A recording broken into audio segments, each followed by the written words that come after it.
powerlifting, you want to make sure that you have the right things and get them in the right stages. If you guys continue on with your powerlifting journey and you decide that you want to hit the platform, then I'm also going to show you guys some things that you can start to level up. So without further ado, let's just jump right in.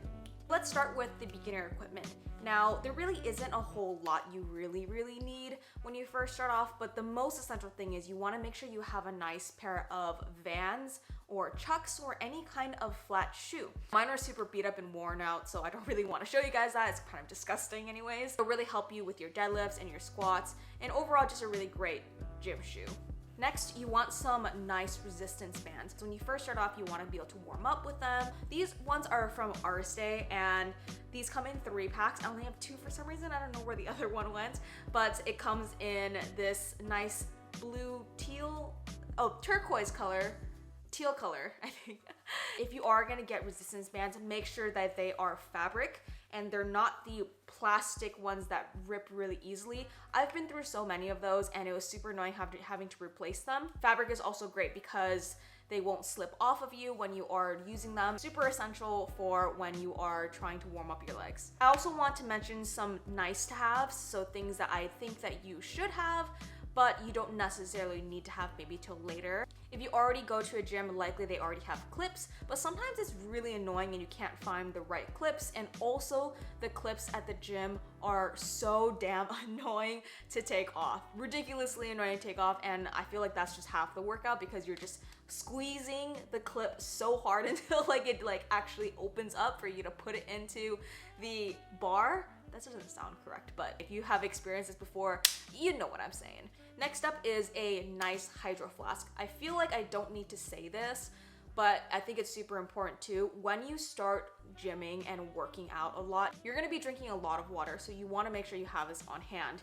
And you don't want to be running back and forth in the gym to go to the water fountain, which I used to do that very often, or actually end up being super dehydrated. So between your sets, make sure you're always taking a sip of water. I think that's super important. And now that you've been lifting for around maybe a year or so, or you've been training really consistently, this would be where you move into the intermediate category, where you have been training for a little while, you're really loving lifting the weights, you're seeing a lot of newbie gains, and this is the next step where you can upgrade a lot of your equipment and add more things into your gym bag. So this category is a little bit more pricey, but the reason why I didn't put this in the beginner category is because there's no reason for you to invest so much into this sport if you're not even sure if you really like it yet. And the first item you want to get is the belt. So this one is the Inzer belt. And I really like this kind of belt because there is a lever. So there's 2 different kinds. So there's some that are, you just kind of strap yourself in. But for these ones, you can almost just snap yourself into it. I've had this for about 4 years now, still doing really great. They come in different sizes, so if you want to lend it to one of your friends who is a little bit bigger, then you wouldn't be able to really share this with someone. They come in a lot of different cool colors. But for this particular brand, if you want a specific color, then it's going to take a lot longer for shipping. As you start to get stronger, this is gonna be so important and come so much in handy. And next we have these SBD sleeves. These are really great, and anything made by SBD, totally great products, absolutely love them. SBD sleeves are the way to go. These are basically used for your squats.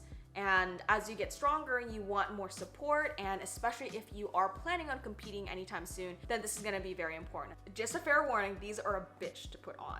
But as you start to wear them a lot more, they get a little bit easier to put on. And for this next one, not too many powerlifters talk about this, but I would suggest that this is something that you should get. You know, with your squats and your deadlifts, you want to have really strong glutes, so you want to be able to also incorporate hip thrusts into your workouts as well. The bar freaking hurts, so it's best to get one of these. Now moving on to the things that I think are really nice to have, but you don't necessarily need still. So I have here both of these shoes. One is the Addy Powers, which is really great for squatting, especially if you have long femurs like me, meaning you have longer legs than your torso, then it's really great to have a shoe that has this heel right here. And it's really great for helping you get a little bit more depth in your squats. And these are Notorious lifts, which I've been absolutely loving.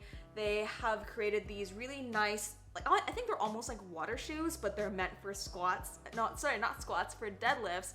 And they really help you not slip, especially if you do sumo deadlifts. You want to get one of these.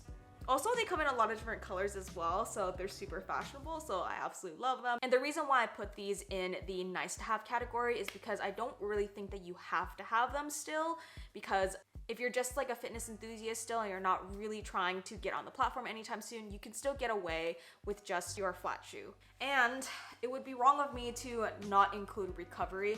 Y'all need to get your own foam roller. They have them too in commercial gyms, but ooh, they are not good. They're like those rubbery, foamy ones, and because everyone's used them so often, they don't really do the trick for you. So I suggest getting one of these. These are super painful because they have these little like spikes on them essentially. I absolutely hate using this because I feel so sore, but it's so worth it to be able to get all of those knots out. Super crucial that you warm up really well because eventually you'll feel like a lot of tightness and it could inhibit your workouts. And finally, we're moving on to the advanced category. By now, you've already gone pretty strong, and it's very easy to jump from 10, 20, 30 pounds for PRs. But as you start to get more advanced, it's a lot harder to hit PRs, and even a 5-pound PR is pretty awesome. And in order to get that edge, you want some things to support you. So to start off with the supporting items, this is a really great item to have. It's pretty cheap. This is some chalk. So they come also in liquid form, but this one I have in powdered form. Some gyms don't really allow you to have powdered chalk because it's so messy. So you might want to get the liquid chalk instead, because as the weight starts getting heavier, you're going to start to notice that it's harder to grip the bar. And if you guys can see here, I have if the camera focuses, you can see I have calluses here, and those calluses are because the weights are just really heavy and they start to rip into my skin. This chalk will support you if you are losing your grip. This has actually been one of my favorite additions to my gym bag, and these are the Stay wrist wraps. I use this for squatting and benching, and I do low bar squats, so it's so important that I am using these wraps because they help me make sure that my wrists don't bend backwards. Same thing with benching as well. When you start to get a lot stronger with your bench, you want to make sure your wrists stay straight.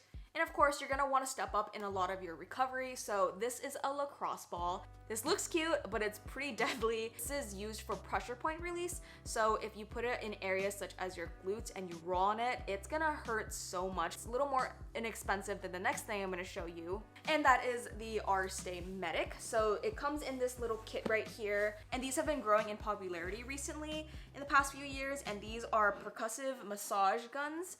And let me just take this over here. So this is how the bad boy looks like. I have this in black and also in white, but this is really great because it also helps you with post-workouts, and you're gonna really wanna also make sure that your post-workout is really good, just like your pre-workout. As fun as it is to just lift a lot of heavy weight, you gotta also make sure you're taking care of your body as well. I would actually say this is more of a nice to have, but if you sit a lot, especially if you work from home, your back can get really tight or your hips can get tight. So this is still a really great thing. So I still highly recommend this. And that is it for all of the powerlifting equipment. I hope this was helpful for you guys. Appreciate you guys sticking around. And if you guys really found this video helpful, make sure to give this video a thumbs up and also make sure to subscribe because I'm gonna have a ton more powerlifting videos for you guys. So make sure to check out the other ones right here, and I will see you guys in the next one.